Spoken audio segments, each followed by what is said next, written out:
Welcome back, brothers and sisters. I am Braden. This is Langley Outdoors, the place where we not only talk about what's going on in the gun world, but also how we're going to fix it together. And the content that I'm going to show you right now is CNN literally telling the Harris campaign they need a miracle and they need to defy history to make this happen. Everything I'm about to show you is going to be linked in the description box below. This is coming directly from CNN, but I want to make it perfectly and crystal clear. What I'm about to show you should not have any input on your ability or desire to vote and execution of that vote. Yourself to vote, your friends to vote, your family to vote, and USCCA has put together something that makes that possible for free for you guys. It's linked in the description box below. Votewithbraden.com. I'm going to show you a little bit about it, and then we're going to hit We are heading into the most crucial election of our lifetimes, and millions of the people who share our values aren't even registered to vote. Think about that. My name is Braden Langley with Langley Outdoors on YouTube, and I'm partnering with the USCCA Action Fund to make sure that we do everything that we can to put the right people in the right place at the right time to pass our blessings on to the next generation.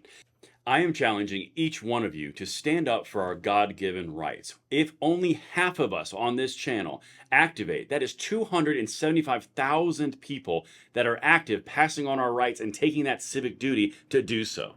Imagine how powerful that could be, and all you have to do is go to votewithbraden.com.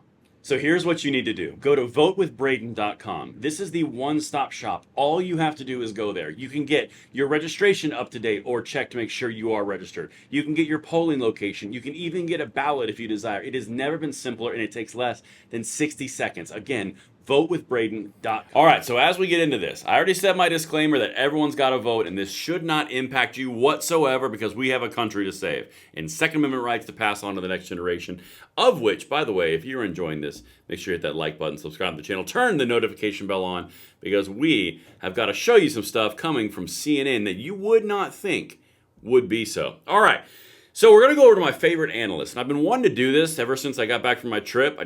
A lot of things came in the way of it from an order of videos. But this is from Harry Inton, and again, this is from CNN. Listen to this around the approval rating and the right track, wrong track, and what it means for incumbent parties. Now, that means Harris. Biden and Harris, Biden, those two tied at the hip. We covered that in a prior video.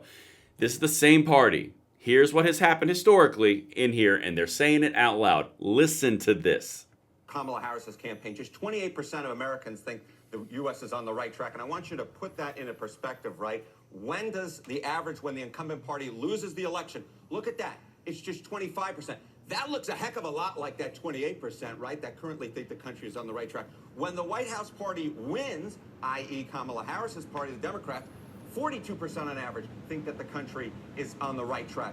This 25% looks a lot more like this 28%. It doesn't look anything like this 42%. This, to me, is a bad sign for Kamala Harris's campaign. The bottom line is it looks a lot more like a loser than it does like a winner when it comes to the country being on the right track. All right. I'm going to divide this into three parts because this is really important for you to understand.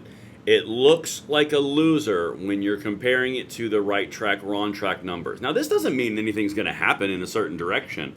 But what it does mean is CNN is openly and comfortable enough to say something's dramatically wrong.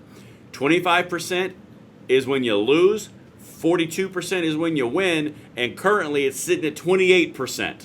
Don't worry, the guy on the left's going to come back and try to bail the Harris campaign out, but it's not going to work. But understand what he's saying. This is a very bad thing, all right? Let's get to the next part because there are some historical context. But I want you to understand what they're telling people on their network. Okay, this is not a right-leaning or even independent network. This is a leftist hack network. Let's keep going. Can an incumbent party win with numbers like this? Yeah, so if we look historically speaking, right, and we say, okay, say the U.S. is on the right track, the incumbent party, when they win. Today, again, it's just 28%. Look throughout history, right? 96, 88, 04, 12, 84. In all these instances, far more than 28% thought that the country was on the right track. 39 was the lowest back in 1996. We got upwards of 47% in 84. Of course, that was a blowout, right, for Ronald Reagan. So there is no historical precedent for the White House party winning another term in the White House when just 28% of the country thinks that we're on the right track. John, simply put, it would be historically unprecedented. So Historically unprecedented. And again, remember, Harry Enton on the right, the tall, skinny guy, he's just talking about data and historical numbers. And I want you to pull something else out that's a commonality, because you guys know how I love patterns, and we dive into them together because it tells us a lot about where we've been and where we're going. You know, the whole unburdened thing. Well, if you're looking at 28% and the standard is 42, you know what that's like? That's kind of like the 50% of core demos that she's losing. Hispanics, union households, 18 to 29. She's 50% low on all of those. Guys, are you starting to pick up a pattern? You have an opportunity to induce the 5 stages of grief for the leftoids in the Kamala Harris campaign. 4 years of infringement on our gun rights. You can have a pretty little impact on how that comes out if you just do this and get everyone you know to go do it too. He's openly saying historically this has no precedent.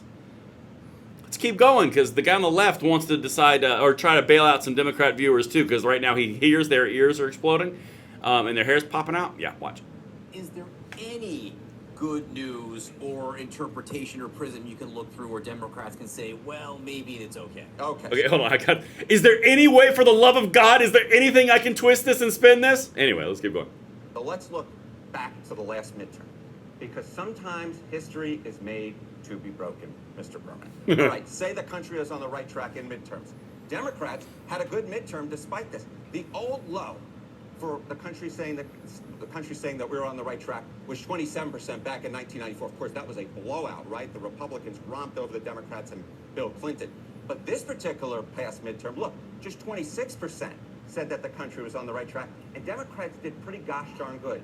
Maybe we've entered a new political environment where Donald Trump is so unpopular that these historical norms, these historical measures that we look at, don't actually mean what we think anymore. I'll tell you this much, Kamala Harris better hope that's the case, because otherwise this right track, wrong direction situation will not work out in their favor. Maybe we've entered a new point in time where just historical context doesn't matter, up is down doesn't matter, light and dark doesn't matter, water and dry doesn't matter, fire, hot, ice, whatever. It doesn't matter. Don't worry, Trump, everyone hates him. Everyone hates him. Yeah. Or everyone doesn't like what you're offering, this shit sandwich we've been dealing with for the last 4 years. But quite literally, guys, it is now lower than the last time that Clinton infringed upon the Second Amendment and lost the House.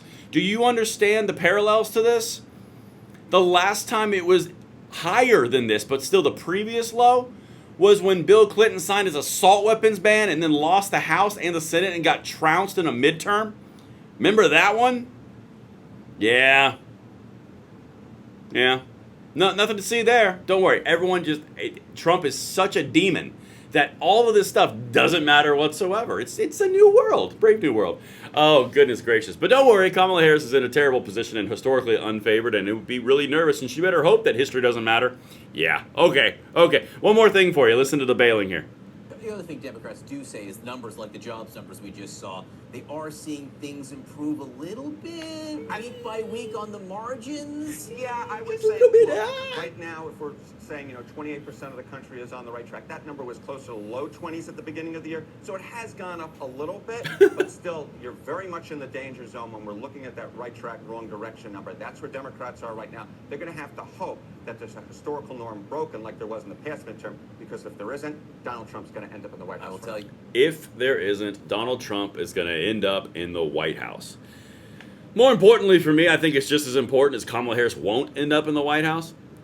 Guys, listen, the reason that I bring these things to you is not to tell you what's going to happen, because I can't tell you what's going to happen.